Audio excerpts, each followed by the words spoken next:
Bueno, ahí cerramos con transacciones.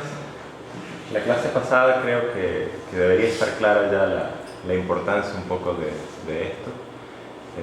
Radica fundamentalmente en la concurrencia y en el manejo de la concurrencia y en tener dos transacciones que uno no sabe necesariamente en qué orden se ejecutan las operaciones y pues ciertos órdenes en la ejecución de esas operaciones pueden generar serios y terribles problemas y bueno, o sea, pueden ser problemas muy graves, inconsistencias muy graves en los datos, ¿no? Entonces esto es, digamos así, el problema que hay que resolver en ese sentido, ¿no? Entonces mostramos un poquito cómo arrancar y cómo terminar una transacción desde el sistema de gestión de base de datos, en Postgres específicamente. Sabemos que la transacción la podemos arrancar y la podemos confirmar o la podemos deshacer. Si la confirmamos, le decimos al sistema de gestión de base de datos, sí, todas las operaciones que se hicieron van. Si la deshacemos, lo que estamos diciendo al sistema de gestión es, epa, no, me equivoqué, realmente hay un error en las sentencias que te mandé, nada de lo que te he dicho ocurrió en verdad, y punto. Conversamos un poco sobre las 4 propiedades deseables de una transacción, ¿ok? La atomicidad, la consistencia, el aislamiento y la durabilidad. Sobre la atomicidad, es básicamente la propiedad principal de una transacción, o sea, o se hacen todas las operaciones o no se hacen.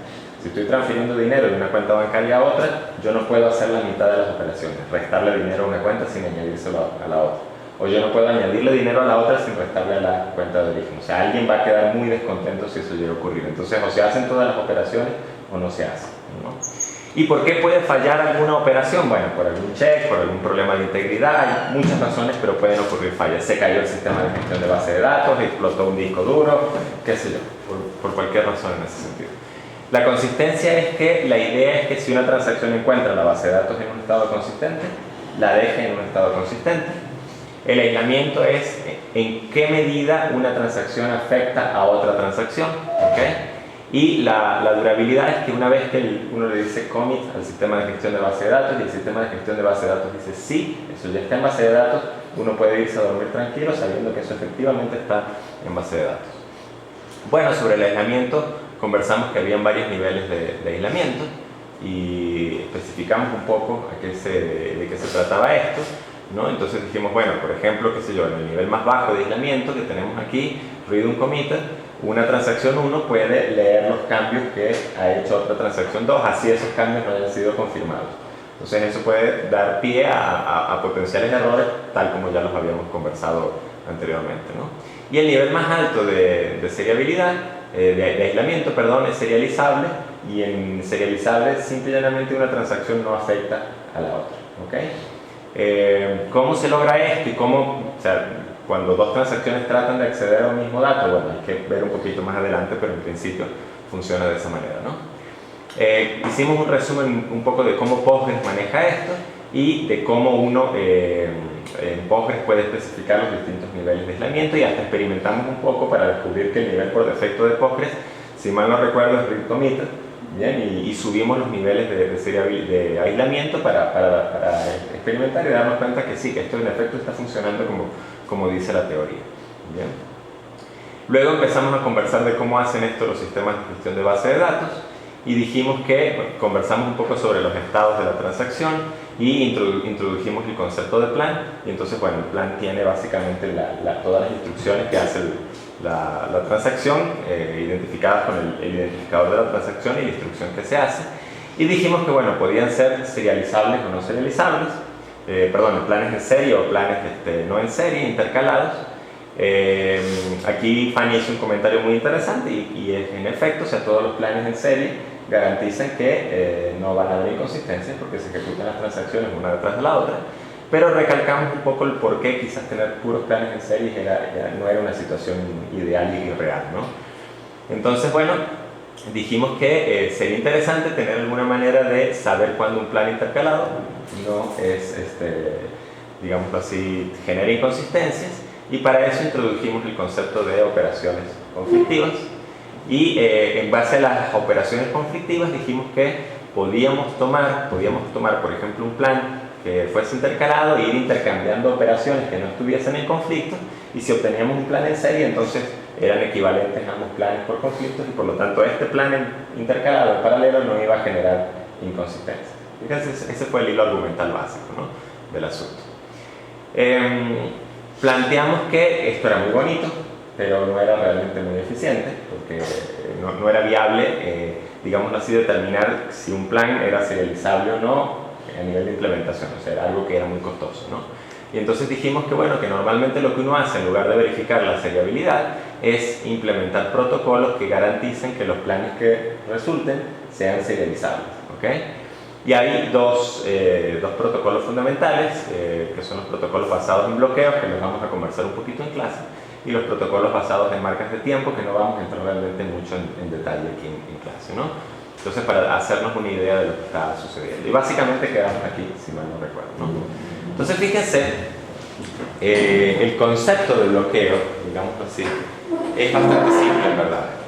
Yo puedo tener allí los círculos representan transacciones, los rectángulos representan recursos, ¿no? En este caso sabemos que esos recursos son tablas, bases de datos, registros en la base de datos, etc. Hay que tener en cuenta que los sistemas de gestión de base de datos a veces implementan los bloqueos de forma distinta. Yo estoy un poco desactualizado en esto. Recuerdo que en una época MySQL, por ejemplo, ahorita pienso que lo deben haber arreglado, o sea, tienen que haberlo arreglado. MySQL implementaba los bloqueos por tablas. ¿Se imaginan lo feo que es eso? O sea, yo no estoy bloqueando un registro en particular, sino que estoy bloqueando una tabla. Entonces, si dos personas, dos recursos quieren acceder a dos registros distintos de la misma tabla, bien, y quieren bloquearlos, imagínense, o sea, hay una contención, porque el segundo recurso tiene que esperar a que el primero desbloquee la tabla. Entonces, depende de cómo se maneje, uno puede bloquear a nivel de tablas, uno puede bloquear a nivel de registro, y ese generalmente es una mejor idea, ¿no? Entonces, imagínense que esos recursos son esos, son registros, tablas, cualquier cosa que ustedes quieran ver. Esto aplica para muchas otras cosas fuera del ámbito de bases de datos. Esto aplica también, por ejemplo, para programación concurrente, ¿no? Y en sistemas operativos pueden aplicar el mismo principio y se los deberían enseñar. Entonces, el recurso T0, lo que está diciendo la flecha azul es que solicita, ¿okay?, el recurso 1 y solicita el recurso 2, la transacción T0, ¿okay? Entonces, bueno, eso lo representamos aquí de esta manera. Y lo que sucede posteriormente, en el segundo paso, es que como nadie está usando esos dos recursos, se le asignan a la transacción T0. Entonces, una flecha de la transacción al recurso, como es el caso de las flechas azules, implica que yo estoy solicitando ese recurso. Y una flecha del recurso a la transacción implica que ese recurso se le asignó a la transacción, ¿ok? Esa es la convención que estamos usando. Fíjense qué sucede si, por ejemplo, T1 trata de adquirir, ¿sí?, los recursos R1 y R2. O sea, él lo solicita, pero se lo puedo dar. Si T0 está haciendo algo con ese recurso, en realidad yo no debería darle esos recursos.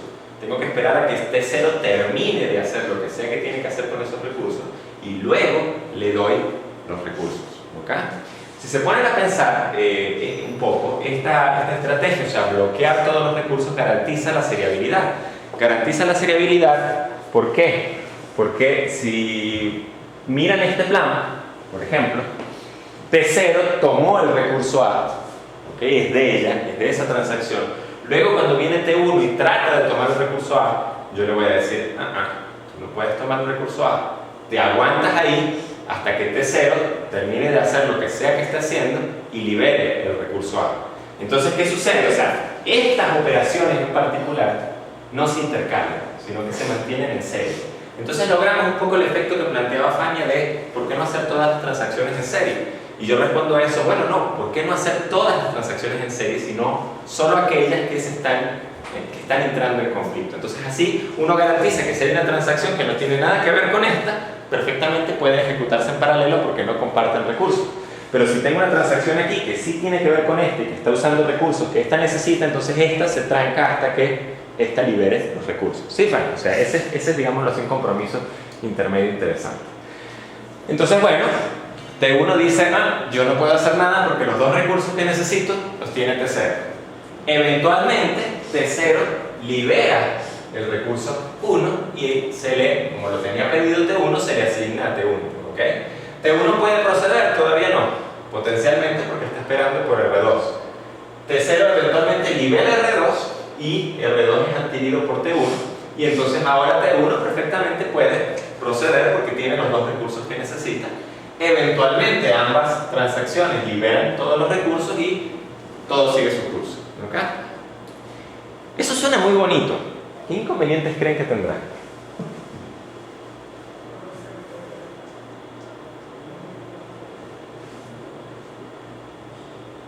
A ver, fíjense, ¿qué pasa si sucede esto? ¿Qué pasa si T0 solicita el recurso 1 y el sistema le da el recurso 1 a T0, es lo que está ocurriendo en la segunda parte del grafo, pero luego, por alguna extraña razón, T1 ganó de mano y solicitó el recurso 2 y el sistema le dio en efecto el recurso 2 a T1. ¿Okay? Entonces estamos en esta situación, luego T0 solicita el recurso 1 y evidentemente no lo puede tener porque lo tiene ya T1 y T1 solicita el recurso 2 y evidentemente no lo puede tener porque lo tiene ya T0 en este caso. ¿Okay? A eso se le suele llamar bloqueo mortal o abrazo mortal. Y de nuevo, eso lo deberían ver también en sistemas operativos. ¿Okay? Y cuando hacen programación multihilos, se utiliza mucho, sucede mucho, más de lo que uno quisiera a veces. Entonces, ¿qué significa eso? O sea, ¿qué va a ocurrir ahí?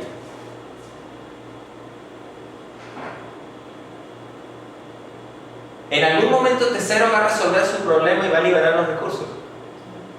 No, porque está esperando a L2. Y en algún momento T1 va a resolver su problema y a liberar los recursos. No, porque está esperando a T1. Entonces fíjense, a L1. Entonces fíjense, T0 está esperando por un recurso que tiene T1. Pero T1 está esperando por un recurso que tiene T0. Así que ambos están esperando el uno por el otro. Imagínense esta situación muy chistosa, muy ilustrativa. Imagínense, no sé, que Sujaira tiene un lápiz y yo tengo el sacapuntas y ella no tiene punta en el lápiz. Yo tengo el sacapuntas, es mío, es mi sacapuntas, yo no se lo presto a nadie. ¿Se dan cuenta? Y Sujaira dice, yo tengo el lápiz, es mi lápiz, yo no se lo presto a nadie. Y ambos tenemos que escribir algo. Entonces, ¿qué sucede? Ella está esperando que yo en algún momento termine de hacer lo que tenga que hacer. Me aburra del sacapuntas, lo libere, lo deje sobre la mesa para que ella le pueda sacar punta al lápiz. Pero yo estoy esperando que Sujaira se aburra de lo que sea que esté haciendo, suelta el lápiz para yo poder agarrar el lápiz, sacarle punta y escribir. Nadie nunca va a escribir la carta, ¿ok? Que sea que tenga que escribir. Entonces, eso es una situación de abrazo mortal. ¿Cómo se resuelve el problema?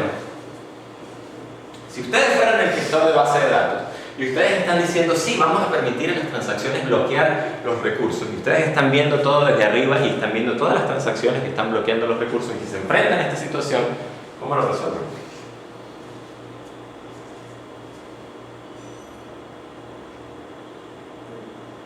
¿Qué decisión tomaría? Hay que abortar alguna de las transacciones. ¿Se dan cuenta? O sea, yo tengo que decir aquí, dictatorialmente, T1, chao contigo. Para que T1 entonces libere el recurso y lo pueda tomar T0. Y T0 pueda terminar. Entonces, ¿se dan cuenta que eso de que una transacción tenga éxito o no tenga éxito no depende solo de uno? ¿Okay? Depende de muchas cosas. Puede ser que yo haya hecho todos los pasos bien en mi transacción para tener éxito. Puede ser que yo esté tocando todos los datos que tengo que tocar correctamente. Y resulta que aún así, por culpa de otra transacción, se da una situación de bloqueo mortal y mi transacción aborta. Entonces yo tengo que estar preparado en ese caso, cuando la transacción aborta, a detectar el inconveniente y reiniciarla. ¿Ok? ¿Y cómo puede un potencial sistema de gestión de base de datos detectar ese error, esa situación? ¿Cómo harían ustedes para saber que ahí hay bloqueo mortal suponiendo que no tuviesen los colorcitos rojos y verdes? Se detecta en general porque hay un lazo en el grafo. Ustedes pueden armar este grafo y cuando consiguen este grafo de recursos y transacciones y cuando consiguen un lazo, ¿ok? Entonces en ese caso hay una situación de bloqueo mortal. ¿Okay? Y ahora, fíjense en una cosa, ¿no? Hay un concepto aquí que es que puede darse el caso en ciertas situaciones y todo este tipo de cosas uno tiene que contemplarlas, ¿ok? Cuando está programando este tipo de cosas, ¿no? Puede darse el caso de que imagínense que T1 es una transacción muy larga. Estoy tratando de sentar condiciones para que esto suceda, ¿no? Y entonces siempre que T1 va a ejecutarse o va a hacer algo, se encuentra en una situación de bloqueo mortal, porque hay una transacción T0 que corre repetidamente, ¿se dan cuenta? O sea, se hace cierto proceso suelta, hace cierto proceso suelta y así sucesivamente. Y se podrá dar el caso de que T1 a lo mejor nunca, siempre aborte a T1. Aborta a T1, reinicia, va a agarrar los recursos, se bloquea de nuevo, aborta a T1 y así sucesivamente. ¿Se podrá dar ese caso? Estadísticamente es posible. Si se dan las condiciones perfectas y precisas, se puede dar. Bueno, y eso es una situación de inanición. Es una situación de inanición porque hay una transacción que nunca termina su, digamos así, su trabajo. Entonces eso viene, por ejemplo, de cuál es el criterio para decidir si aborto T0 o aborto T1, por ejemplo. ¿Se dan cuenta? Entonces, ¿cómo decido si aborto T0 o aborto T1? Yo debería a lo mejor llevar un registro de cuántas veces he abortado T1 y decir, bueno, la que he abortado más veces, esa es la que voy a dejar seguir, y la que he abortado menos veces es la que voy a abortar. Vamos a darle un chance a esta que ya la aborté 3 veces, por ejemplo. O a lo mejor puedo trabajar con algo que se llama el costo de retroceso. El costo de retroceso es que si a lo mejor T1 es muy compleja y ya he hecho mucho trabajo, ¿ok? Y T0 es una transacción muy simple, pues yo prefiero abortar T0, que quizás no ha hecho mucho trabajo, y retroceder T0, o sea, deshacer lo que hizo T0, a abortar T1, que quizás ya ha hecho mucho trabajo y que es mucho más costosa de retroceder. Entonces eso, de nuevo, o sea, nosotros no vamos a implementar quizás cosas así en el curso, pero es para que tengan en mente de alguna forma y abran su imaginación a todo este mundo, ¿no? Un poco. Y ahí hay problemas serios que resolver. ¿Okay? La otra cosa que uno tiene que tomar en cuenta es que hay distintos tipos de bloqueos. O sea, por ejemplo, si yo solamente voy a leer un recurso y yo lo bloqueo tal como lo hemos planteado aquí, yo estoy leyendo el recurso. Entonces, evidentemente, yo necesito salvaguardar mi lectura de ese recurso de la escritura de otra transacción, ¿sí? O sea, si yo estoy leyendo el recurso, yo no puedo permitir que a mitad de mi transacción alguien me cambie el recurso por debajo, ¿vale? Pero si yo solo voy a leer ese recurso, sería muy egoísta, lo pueden ver desde ese punto de vista, no permitir que otras transacciones también lo lean, ¿se dan cuenta? O sea, no sé, a ver, si Carla está mirando el pizarrón, no tiene sentido bloquear el pizarrón y que Fania no lo pueda ver. O sea, ¿por qué? Ella debería poder ver el pizarrón. Ahora, si yo estoy escribiendo en el pizarrón, por ejemplo, ¿okay? Yo sí tengo bloqueado el pizarrón, a lo mejor yo no dejo que Jesús escriba en el pizarrón, por decirlo de alguna manera. Entonces hay distintos tipos de bloqueo. Uno puede tener un bloqueo de lectura, ¿ok? Que puede ser, o un bloqueo compartido, se le llama, que puede ser compartido entre distintas transacciones, o uno puede tener un bloqueo de escritura, ¿bien? Que es un bloqueo exclusivo, o sea, ese recurso es solo mío. Por ejemplo, fíjense si en este caso T0 trata de acceder al recurso 1 con un bloqueo de lectura. Entonces el sistema de gestión de base de datos te dice, ok, perfecto, nadie lo está usando, así que te lo dejo leer. Mientras tanto, T1 trata de acceder también al recurso 1 con un bloqueo de lectura. En el caso anterior hubiésemos puesto a esperar a T1 hasta que T0 terminase. En este caso lo que simple y llanamente vamos a hacer es darle a T1 un bloqueo de lectura también. ¿Okay? Entonces vamos a estar en esta situación donde T1 y T0 ambos tienen un candado de lectura. Ambos pueden leer. Nadie lo va a poder modificar, pero ambos pueden leer el recurso. ¿Okay? Cuando T2, por ejemplo, solicita un bloqueo de escritura, T2 se queda esperando a que el recurso sea liberado, porque él no puede escribir ese recurso mientras que alguien tenga un candado de lectura. ¿Okay? ¿Qué inconveniente ven aquí, por ejemplo? Se podrá dar una situación de inanición. ¿Qué pasa si después de que T2 solicitó el bloqueo de escritura, T3 solicitó una transacción T3 que no sale allí, solicita uno de lectura? Si no solicita uno de escritura, T3 una lectura. Ajá. O sea, estamos como en el grafo que está más a la derecha, ¿ok? Entonces, ¿qué pasa si viene una transacción T3 que no está allí en la presentación, en la transparencia, y ese T3 solicita un bloqueo de lectura? ¿Se lo damos, no se lo damos? ¿Qué creen que pasa? Se podrá dar el caso de que vengan infinitas transacciones, una tras de la otra, y todas soliciten bloqueos de lectura. Y siempre hay alguna transacción que tiene el bloqueo de lectura. Si eso sucede, ¿le vamos a dar alguna vez a T2 permisos de escritura? ¿Se dan cuenta? Entonces allí, por ejemplo, hay que considerar ese tipo de casos y de detalles, ¿sí? Yo tengo que establecer algún protocolo, alguna estrategia para que cuando alguien tiene bloqueos de lectura sobre un recurso y alguien pide bloqueos de escritura, bueno, yo garantizo que eventualmente, en algún momento, le voy a dar a la transacción correspondiente los bloqueos de escritura correspondientes, porque si no, él va a estar esperando por siempre. ¿Bien? A lo mejor una estrategia de eso podría ser que las subsiguientes peticiones de bloqueos de solo lectura las niego, las pongo a esperar, hasta que proceso la de escritura que tengo en cola y después sigo trabajando, ¿no? Entonces, de nuevo, con los bloqueos uno tiene que pensar siempre en ese tipo de cosas, ¿okay?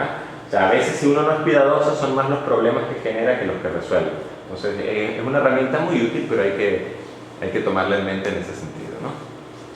Entonces, bueno, a ver.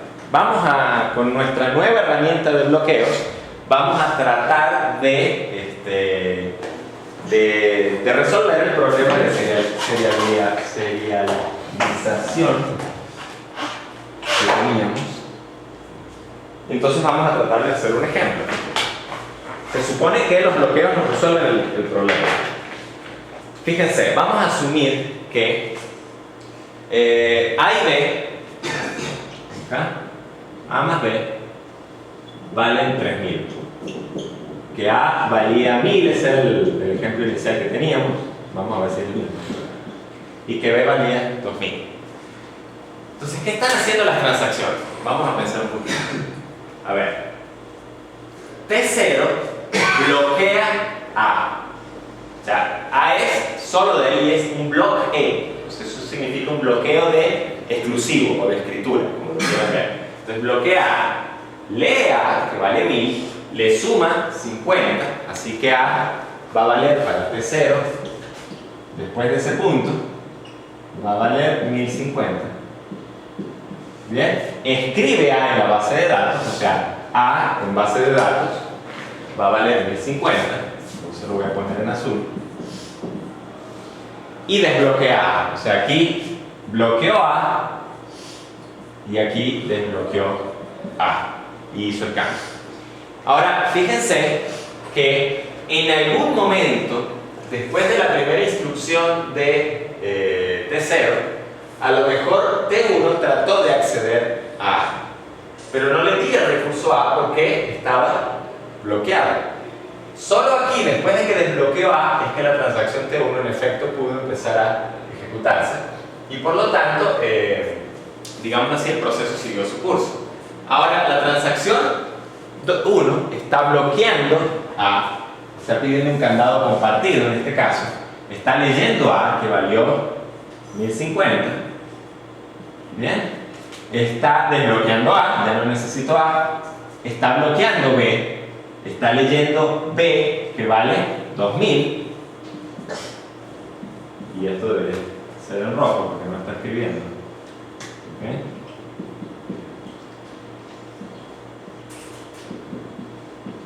Que vale 2000, y está desbloqueando B y está mandando a imprimir A más B. ¿Y cuánto da A más B en este caso? 350. Ups, algo extraño está pasando aquí, ¿ok?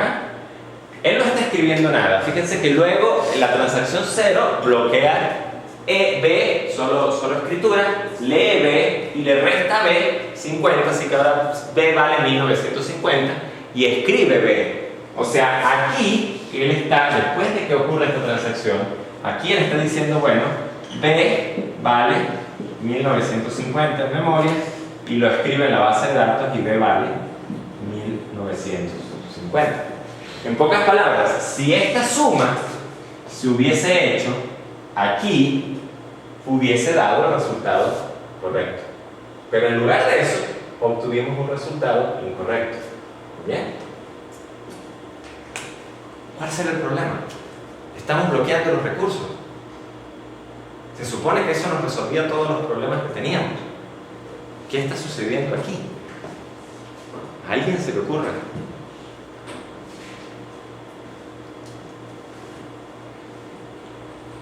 A ver, fíjense. ¿Qué sucede, por ejemplo, en el segundo caso, donde T1 está bloqueando, es la misma transacción, son las dos mismas transacciones en otro orden. T1 está bloqueando A de solo lectura. ¿Bien? Estoy leyendo A y estoy desbloqueando A. Cuando lo leí tenía el candado A correspondiente. Luego viene T0 que está bloqueando A, en efecto. Le suma si lo lee, le suma 50, lo escribe y lo desbloquea. Este tiene una A que vale 1000. Este tiene un A a este punto que vale 1050 y en base de datos dice 1050. Luego viene este, bloquea B, lee B, desbloquea B e imprime A más B. Como B vale 2000, este dice 2000 más 1000, que le dio al principio 3000 y todo salió bien. Luego viene este, bloquea B, lo lee, le resta 50 y lo escribe. O sea, al final de esta transacción, la suma sigue dando 3000, ¿ok? O sea, en este caso salió bien, pero en aquel caso salió mal. Entonces, de nuevo, uno se pregunta qué es lo que está funcionando mal. Ideas. A mí me dijeron, aplique bloqueos. Se supone que en teoría, en papel, esto funciona muy bien. Pero cuando hice el ejemplo que tenía hace un rato, resulta que no funciona. Profe, en un caso él está bloqueando la escritura, pero si estoy escribiendo, ¿cómo voy a leer directo? O sea, bloquea la escritura. ¿Tú dices T0? Ajá, T0. No, recuerda que no es bloquear escritura, es un bloqueo, o sea, tú lo puedes ver en esos términos, pero es un bloqueo exclusivo. O sea, ¿qué significa? Que el recurso es tuyo y de nadie más. Lo puedes leer, si el recurso es tuyo y de nadie más, perfectamente Pero puedes. si lo está escribiendo en Bueno. la lectura. Si otra pide A y está escribiendo en ese momento.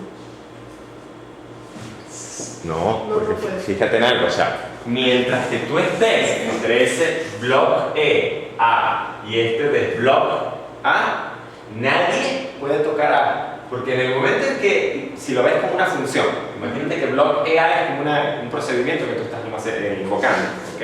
Una rutina. En el momento en que block EA retornó, el manejador te dijo, sí, A es tuyo, solo tuyo y nada más que tuyo. Así que tú puedes hacer y deshacer lo que tú quieras con A, con la garantía de que nadie se va a meter en el medio, ¿ok? Y en el momento en que tú lo desbloqueas, tú estás diciendo, ya no lo necesito más. Hagan lo que quieran con A. ¿Sí me sigue? Si alguien tiene A en el momento en que tú llamas al bloquear exclusivo, la función bloquear exclusivo, imagínate que nunca va a retornar. O sea, te va a poner en espera hasta que alguien libere A. Y en el momento en que alguien liberó A, dice, ok, lo liberaron, Fanny es la que sigue en cola. Toma Fanny, el recurso es tuyo y ahí es donde la función retorna y tú sigues adelante. O sea, tú tienes la garantía que mientras que tú estés entre el block y entre el desblock, nadie más va a poder, si tienes un candado exclusivo, nadie más va a poder escribir o leer el recurso. Si tienes un candado compartido, tú no lo vas a poder escribir, nadie más lo va a poder escribir, pero lo van a poder leer entre varios, ¿no? Entonces, o sea, en principio, eso en ese sentido está bien. Fíjense, el problema, de alguna forma, es ¿qué hubiese pasado si en T0 yo no hubiese desbloqueado A donde lo desbloqueé? Imagínense que yo no desbloqueo A en la quinta línea. ¿Okay? Este block C va a poder tener éxito. Se va a quedar esperando. ¿Se dan cuenta? O sea, todas estas instrucciones se van a empezar a correr para abajo. Porque todavía yo no tengo, digámoslo así, no puedo obtener un candado sobre A. Por lo tanto, se va a ejecutar esta, desbloqueé B y eventualmente aquí abajo desbloqueo A. Y en ese punto es que entonces se ejecutan estas cosas. O sea, básicamente, al yo desbloquear A abajo al final, estoy forzando que esta transacción en paralelo intercalada se ejecute en serie. ¿Bien? Entonces el problema quizás no está en el concepto de los bloqueos, sino en la forma en que estamos manejando los bloqueos. ¿Ok? En la forma en que se están haciendo los bloqueos, y eso es lo que dice aquí. Fíjense que las transacciones están liberando los bloqueos muy pronto, demasiado pronto, y eso está generando todo el problema. Entonces la solución a ese problema es hacer un bloqueo en dos fases. Ojo, no confundir con algo que se llama el protocolo de confirmación en dos fases, que eso es para transacciones distribuidas, que es otra cosa. ¿Okay? Esto es bloqueo en dos fases. ¿Qué significa el bloqueo en dos fases? Significa que las transacciones tienen lo que se llama una fase de crecimiento, en la que ustedes adquieren los bloqueos, ¿ok? Y tienen una fase de encogimiento, de crecimiento, en la que ustedes liberan los bloqueos. O sea, en pocas palabras, mientras que ustedes estén en la fase de crecimiento, ustedes pueden pedir todos los bloqueos que quieran. Pueden pedir un bloqueo, como sale ahí, hacer ciertas operaciones, luego pedir otro, hacer ciertas operaciones y así sucesivamente. No tienen por qué pedir todos los bloqueos que necesitan al principio y después hacer las operaciones. No, pueden irlos pidiendo sobre la marcha. Pero cuando entran en la fase de encogimiento, y la fase de encogimiento comienza cuando hacen el primer desbloquear, en este caso sería esto para esta transacción, a partir de ese momento ya no pueden pedir más bloqueos. ¿Se dan cuenta? Solo pueden seguir haciendo operaciones, si quieren, no hay problema, pero no pueden pedir más bloqueos. Lo único que pueden hacer es desbloquear recursos. Entonces eso me garantiza, si se ponen a pensar lo que estábamos diciendo hace un rato, o sea, bloquea lo que necesitas, ve bloqueando lo que necesitas y al final desbloquea o ve desbloqueando todos los recursos. Entonces si uno hace eso, uno evita de alguna forma este problema y garantiza que los planes generados van a ser planes serializados. ¿Bien? Entonces funciona en principio de esa manera. Cuando uno trabaja con el sistema de gestión de base de datos, generalmente uno no se preocupa de la fase de encogimiento, o sea, uno no libera los recursos. Los recursos se liberan cuando la transacción cierra o la transacción termina. Pero uno sí es responsable y uno sí se preocupa de bloquear los recursos y de especificar qué es lo que necesita bloquear. ¿Bien? No sé si hay alguna pregunta respecto a este punto en particular.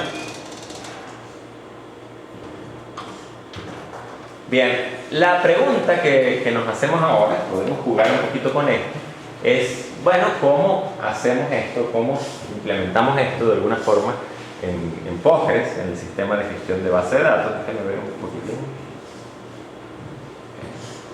Entonces fíjense lo que está sucediendo aquí, en este caso. A la izquierda la transacción 1, a la derecha la transacción 0, a la izquierda 0, a la derecha 1. La transacción de la derecha inicia la transacción, define si lo necesita a nivel de aislamiento. Yo estoy asumiendo aquí que todo es serializable, por cierto, si mal no recuerdo. Y fíjense ese select que está allí. ¿Qué tiene ese select de extraño que no conocemos?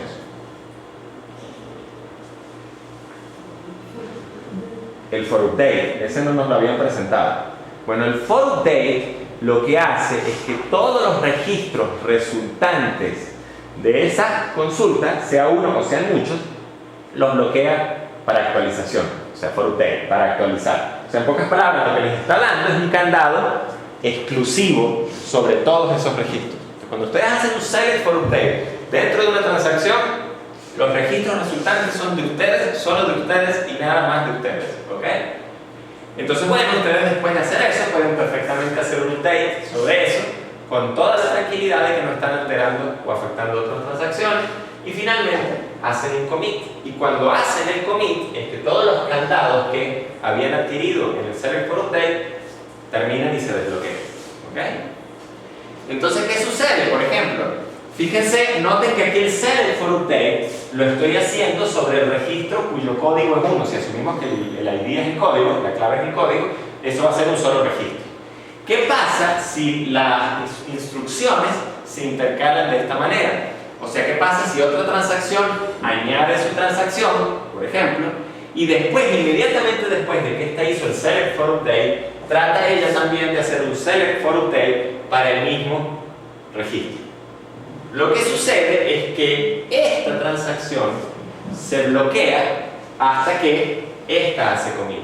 O sea, esto se queda esperando y cuando aquella hace commit, ¡plum!, se desbloquea y muestra los resultados.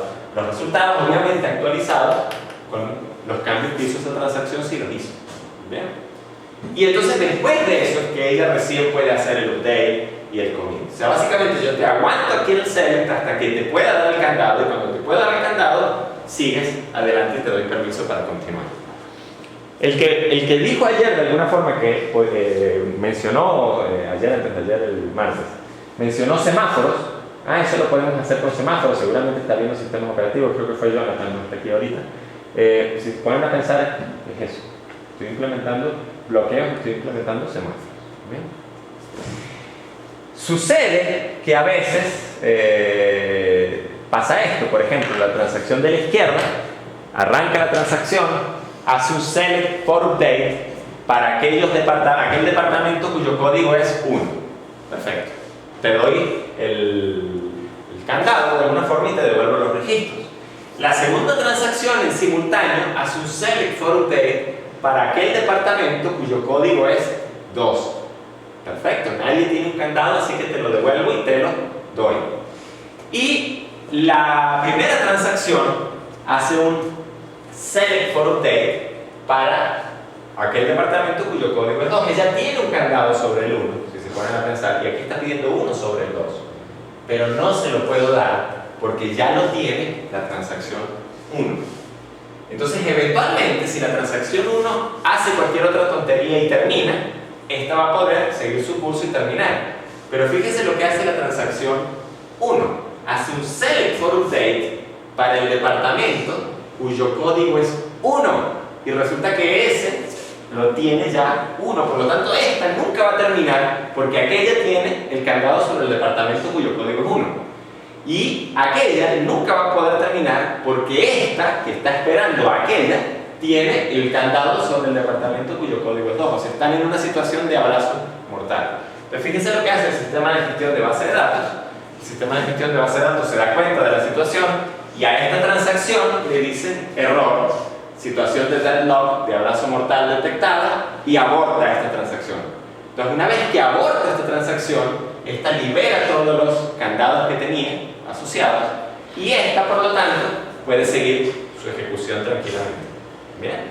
Y es lo que sucede, o sea, este candado te lo di, te mostré el resultado, tú pudiste hacer todos los updates que quisiste y terminaste. Y esta transacción abortó, terminó, murió. O sea, el encargado de esta transacción, el que estaba enviando esos comandos a la base de datos, recibió un error. Tuvo que hacer algo al respecto, tuvo que reiniciar la transacción. ¿Ok? Y esperar a tener mejor suerte la próxima vez.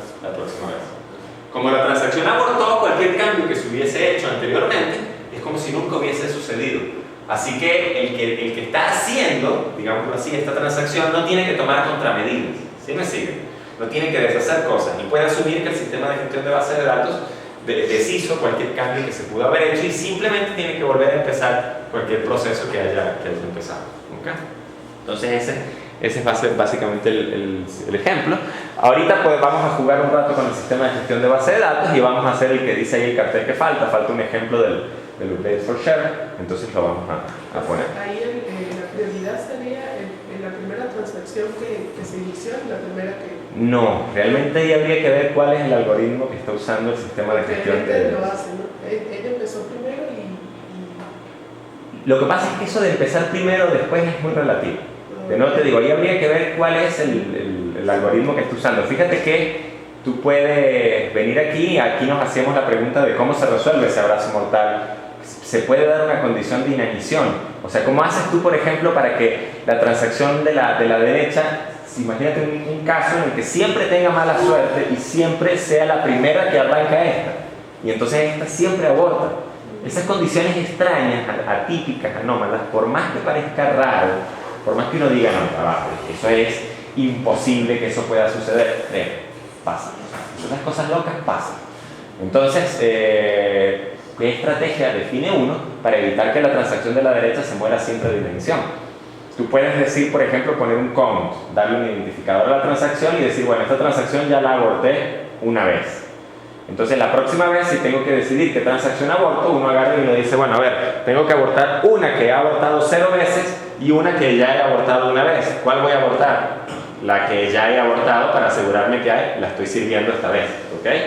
O tú puedes agarrar y tú puedes decir, a lo mejor la transacción de la izquierda es muy grande y ya ha hecho mucho trabajo y está por aquí, y la transacción de la derecha a lo mejor es chiquita y va por aquí, o es muy grande pero está empezando, a lo mejor. Entonces tú puedes decir no, o sea, abortar esta implica que yo tengo que deshacer todo este trabajo, mientras que abortar esta implica apenas deshacer esto. Entonces decides abortar este.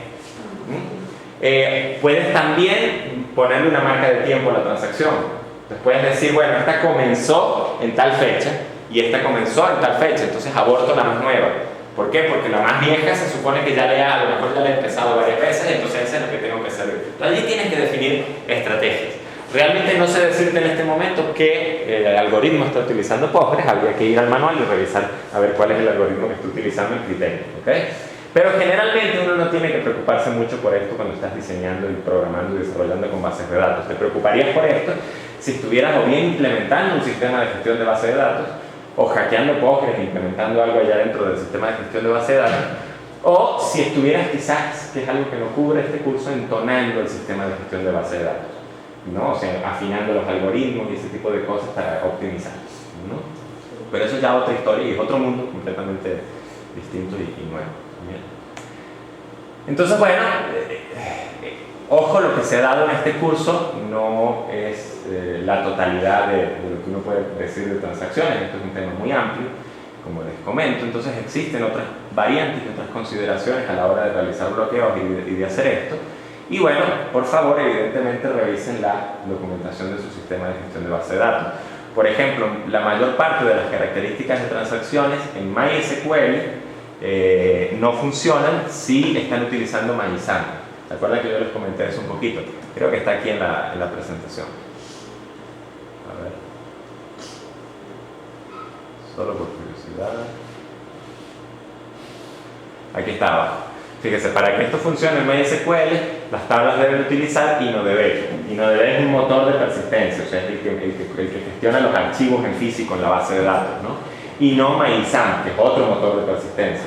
Entonces, de nuevo, o sea, por ejemplo, MySAM está diseñado para ser en extremo rápido, pero está diseñado para ser muy poco transaccional. Entonces, está ganando velocidad sacrificando transaccionabilidad.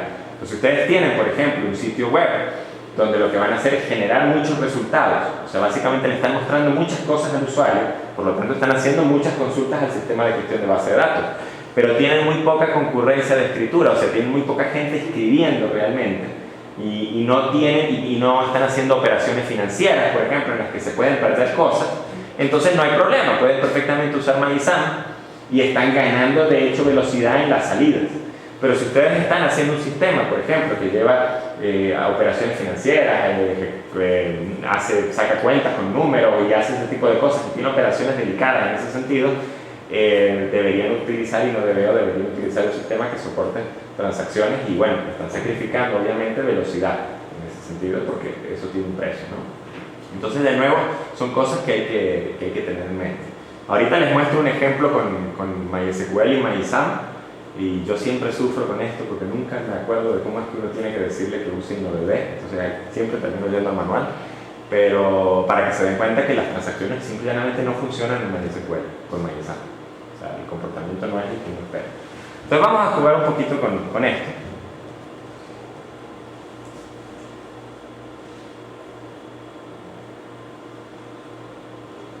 Vamos a verlo corriendo, porque una cosa es tenerlo en la presentación, muy bonito, y otra cosa es en efecto verlo, el feeling, como se habrán dado cuenta de la clase de ayer, es distinto. Entonces voy a subir el sistema de gestión.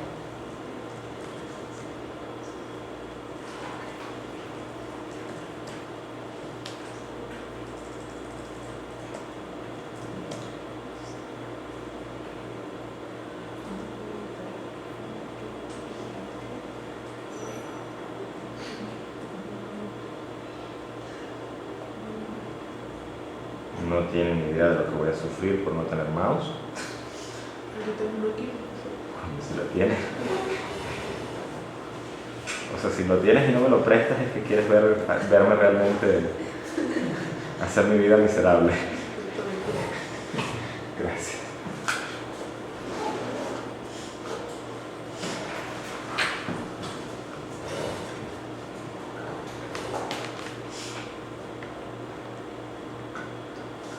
Ah.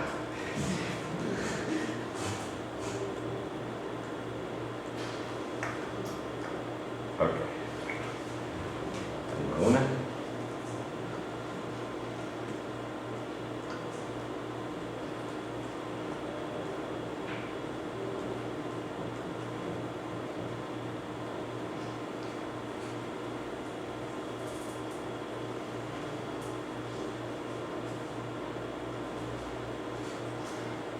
Bueno, consola 1, consola 2. Nos conectamos como Postgres, es en mayúscula. Aquí también.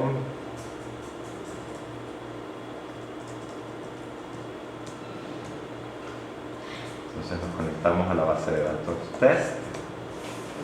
Aquí también. Bien.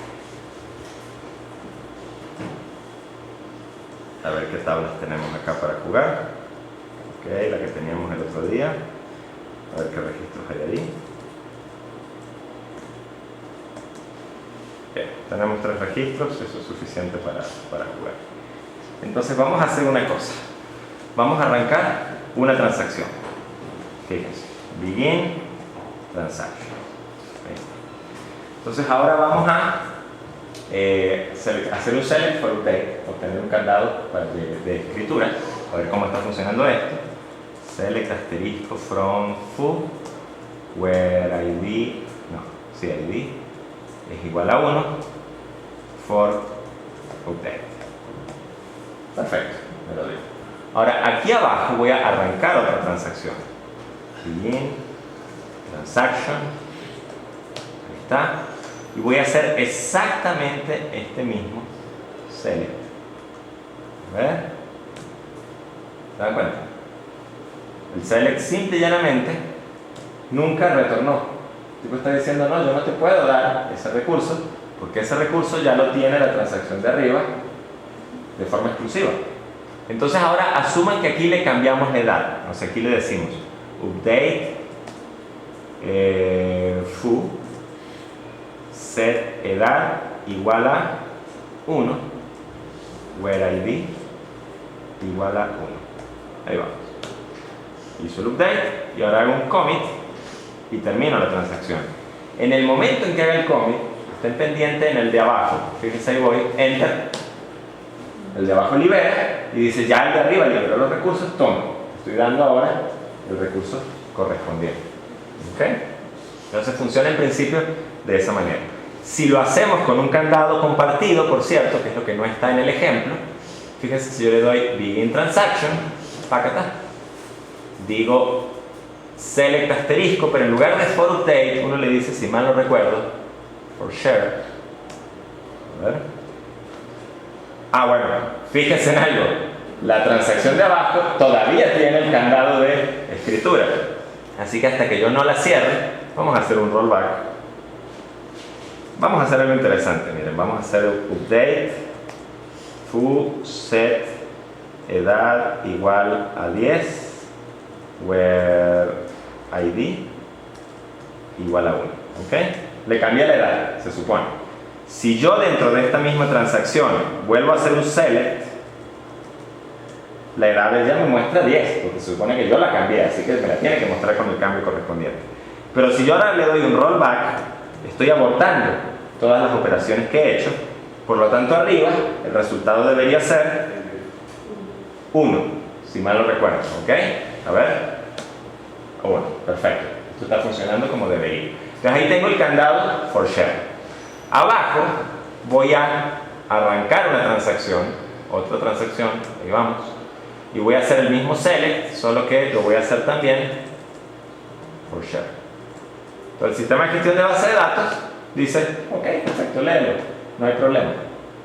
Ah, ahora ojo, si yo aquí trato de hacer el update, ¿qué creen que va a hacer el sistema de gestión de base de datos? ¿Qué dice su intuición y su lógica?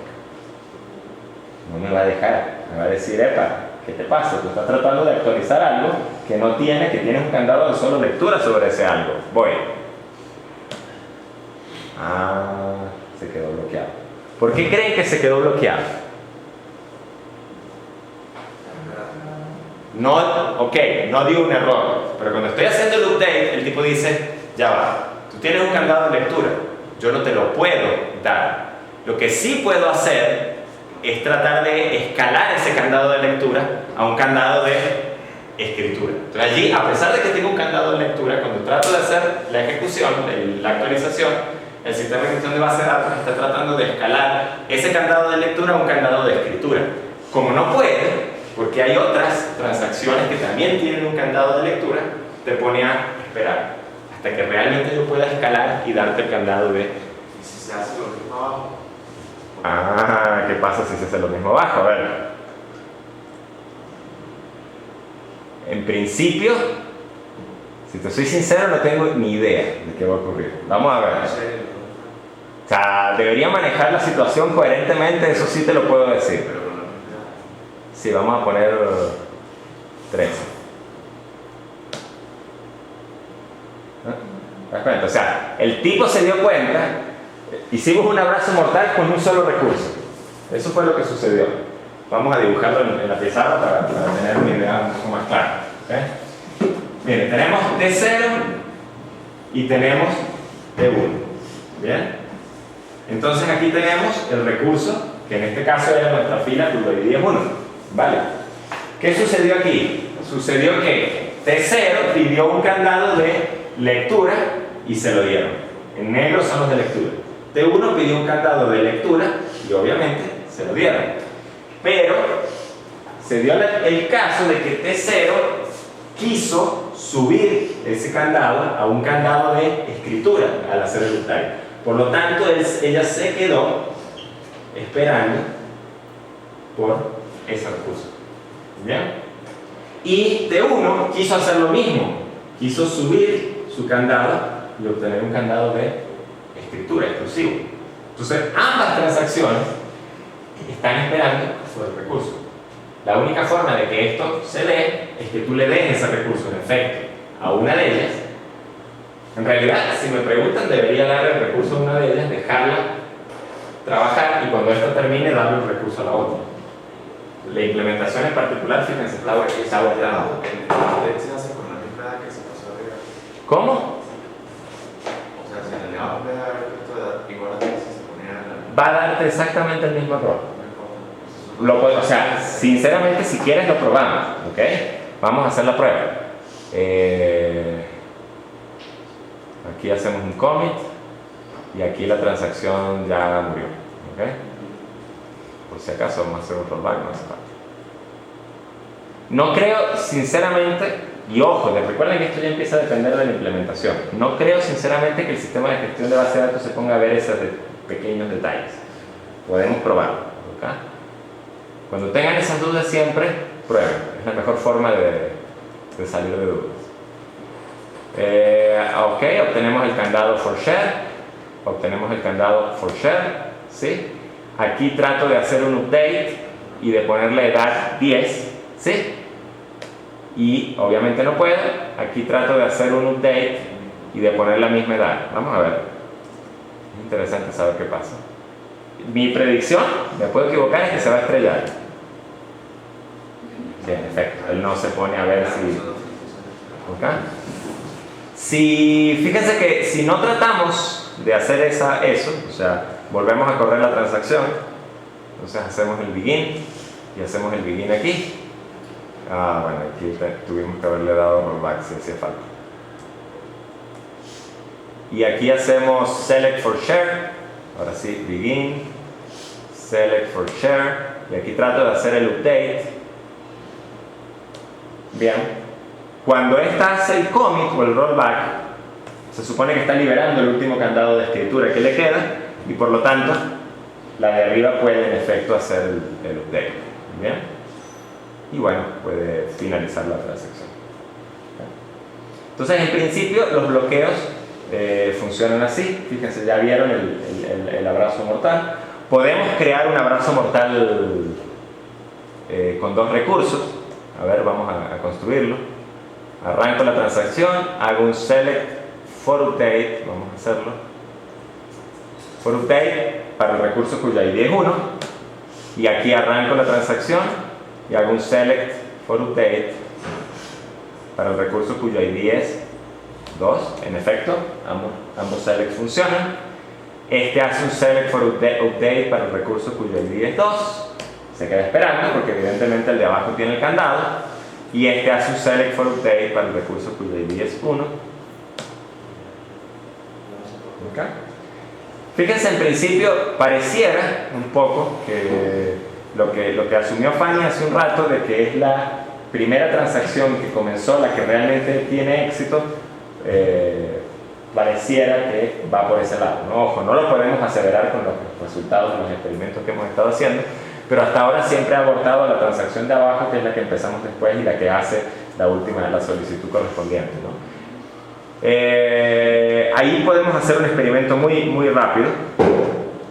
Fíjense, porque puede ser que sea la que está haciendo la solicitud, que está generando el bloqueo, la que es abortada. Esa podría ser una teoría también, ¿no? Entonces vamos a arrancar esta transacción. Arrancó primero la de arriba, estamos claros con eso, ¿ok? Siempre hemos arrancado primero la de arriba, siempre. Entonces fíjense, a ver, vamos ahora a hacer las solicitudes a la inversa, ¿ok? Esta solicita 1, esta solicita 2, esta solicita 2, se queda bloqueada, esta solicita 1 y esta es la que está haciendo el update que genera el bloqueo mortal. A ver cuál aborta. Abortó la de arriba. Pareciera que es la que está generando el bloqueo mortal la que es abortada. Pareciera. De nuevo, habría que leer la documentación para estar 100% seguro. ¿Bien? Entonces, bueno, fíjense, ya tienen claro el concepto de transacción y la importancia de usar transacciones. Por favor, que no les pase como a esa gente que yo les comentaba en la clase pasada, que tengo problemas, inconsistencias, y uno mira el código y dice, ay, ¿cómo estás manejando las transacciones? ¿Qué? O sea, no, saben que tienen que usar transacciones. A lo mejor si están haciendo, qué sé yo, un portal web que solo va a mostrar datos, ahí no se preocupan mucho por las transacciones. Si hay alguna imprecisión ahí, no es grave, no es crítico. ¿Okay? Pero si están haciendo, digámoslo así, sistemas donde potenciales hay muchas escrituras, lecturas y potenciales inconsistencias de datos pueden ser fatales, este es el camino. Piénsenlo desde un principio, cómo van a trabajar y cómo van a organizar sus transacciones. Ya saben que pueden utilizar bloqueos, o sea, no basta solo con usar transacciones, porque fíjense que cuando hicimos los ejemplos con las transacciones, con el nivel de aislamiento serializable, fíjense que ambas transacciones no se afectaban entre sí, si se ponen a pensar, ¿ok? Pero sin embargo, podían generarse igualito inconsistencias. O sea, me explico. Fíjense, vamos a hacer un pequeño ejemplo. Commit. Fíjense, le dije commit y ella hizo rollback, ¿ok? Porque la transacción fue abortada por el sistema de gestión de base de datos. O sea, noten esto. Podemos, si regresamos un minuto rápidamente al ejemplo del aislamiento.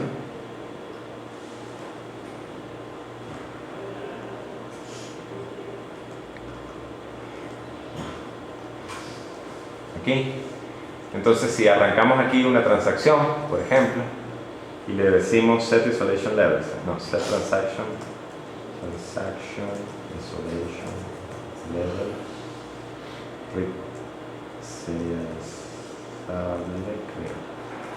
Déjame ver si bien, serializable, ¿sí? Por ejemplo, dice esto. Perfecto. Aquí abajo arranco otra transacción y le digo que esto es serializable. Okay. En teoría, ambas transacciones no se afectan entre sí. ¿Se dan cuenta?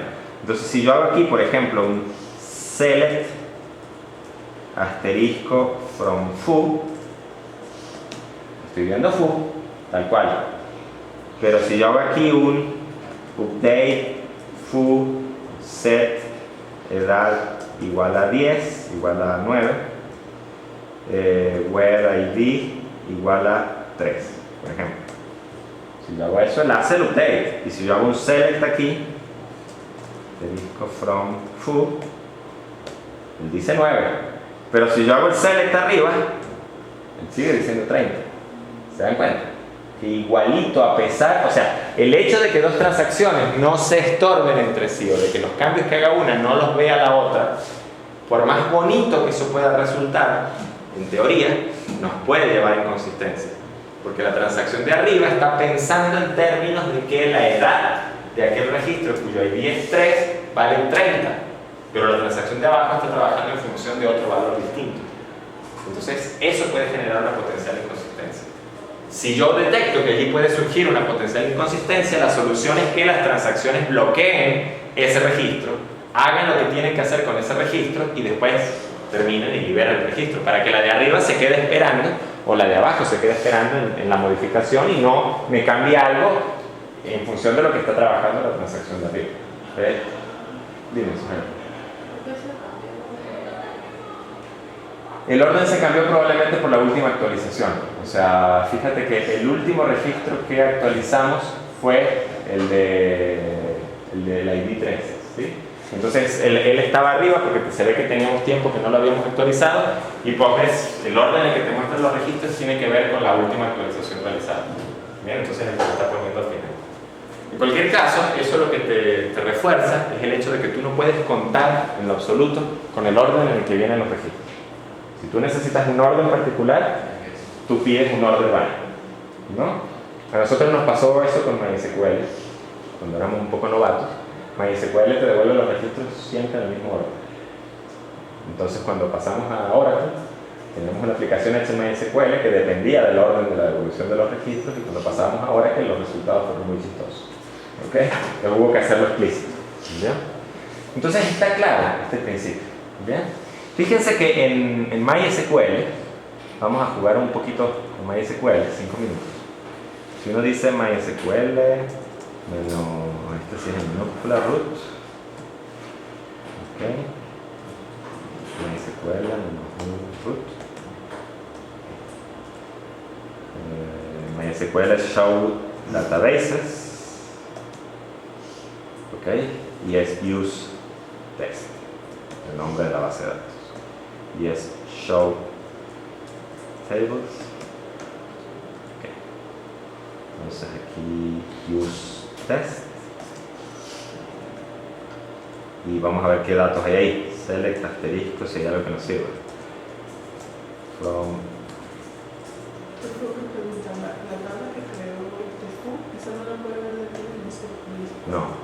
No, porque son dos sistemas de gestión distintos que almacenan las tablas. La base SQL no. No, porque, o sea, recuerda que el eje alrededor del que gira todo aquí es el sistema de gestión de base de datos. El sistema de gestión de base de datos es el programa que sabe cómo organizar los datos en disco, que te pone las restricciones de acceso, que te maneja la concurrencia, las transacciones, que te traduce las consultas, etc. Entonces, claro, o sea, él tiene sus formatos de archivos y sus bases de datos almacenadas en su formato de archivo. Postgres tiene sus bases de datos almacenadas en sus formatos de archivo y son dos cosas distintas.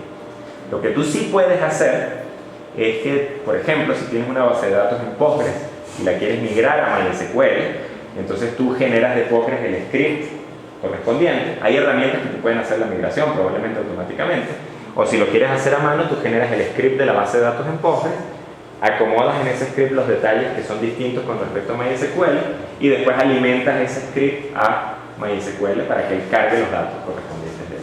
Pero son dos programas distintos. Eso es como si, por ejemplo, no sé, imagínate que tienes en Windows, que ahora hay malos ejemplos hoy en día. A ver. Dos programas que hagan lo mismo pero que salgan en formatos de archivo distintos. ¿Se les ocurre algo ahorita? No, lo que pasó con la revisión del Word. Por ejemplo, ahí está un ejemplo, ¿sí? O sea, cuando te actualizan Word 2007, lo viste, sí, cuando empezó la decadencia de Word, si no te gusta. Bueno, en fin, que salieron los docx. Resulta y pasa que si tú tenías Word 93, tú no puedes, Word 2007 no, 2003 no puedes abrir esos docx. Entonces es lo mismo, son dos formatos distintos y dos cosas distintas. Vale. Perfecto. Ajá. Entonces, Ahorita te muestro un poquito, te doy un ejemplo y ustedes pueden ir indagando. Déjame cerrar aquí y no me dejes olvidarme de eso. A ver. Selecta. ¿Dónde está el error? Ah, sí, from. Ok, no hay nada. Y el depth. Bueno, ahí hay dos departamentos. Bien, vamos a jugar con esos dos departamentos. Entonces, fíjense, estoy trabajando de esa manera. Ahora yo voy a hacer algo simple. Voy a hacer un begin transaction. ¿Ok?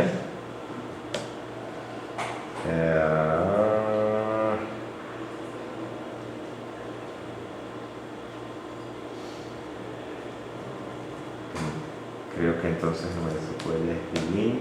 Ok, MySQL es begin sin el transaction. ¿Bien? Entonces voy a decirle update depth, ¿no? Creo que es the depth. Set esto igual a, vamos a poner cualquier cosa, where id es igual a 1. ¿Ven? Él hizo en efecto el update, pero si aquí hago un select asterisco from the depth, fíjense que ahí estoy viendo el cambio reflejado y abajo ni siquiera tengo una transacción. Entonces él tiene un comportamiento en este caso que no funciona, no está haciendo transacciones. Claro, hay algo que quizás no estamos viendo aquí. Habría que jugar con el nivel de aislamiento entre las transacciones. Quizás el nivel de aislamiento no está bien definido. Pero aún así, yo hice las pruebas correspondientes en algún momento y el resultado, el problema de la razón de ser de todo esto es que el motor de almacenamiento que se está usando en este momento es MySAM. Y MySAM simplemente no soporta comportamientos transaccionales. Bien, un poco lo que preguntaba Jesús, esto ya como cultura general. Si ustedes quieren exportar una base de datos, MySQL, por ejemplo, tiene una cosa que se llama MySQL dump. Jesús, MySQL dump, tú le dices el usuario y le dices la base de datos y él te genera, te lo está lanzando por pantalla, todo el script correspondiente. Profesor que genera .sql. Sí, o sea, si tú quieres que genere el .sql, porque de nuevo te digo, él está generándolo, sacándolo por pantalla, ¿vale? Si tú quieres que genere un .sql, tú lo rediriges, ¿sí? Le dices redirigir a script test.sql, por ejemplo, ¿no? Y entonces él ya te generó el script test.sql y allí tienes. Okay, los drop tables, fíjense, está borrando la tabla de departamento, la está volviendo a crear. Fíjense en algo aquí, Engine MySAM, es lo que les decía hace un rato. Si ustedes quisieran que esto usara InnoDB, tendrían que poner allí InnoDB. Eso es lo que nunca me acuerdo y siempre tengo que ir al manual. ¿Okay? A ver, está haciendo lo mismo con la tabla profesor. Está mostrando las variables de las tablas, pero fíjense en algo, no está exportándome solo la estructura de la base de datos, los registros que tengo adentro, no me los está exportando. Entonces, yo no recuerdo exactamente cómo es la broma, pero en el man page, en el manual, tiene que estar en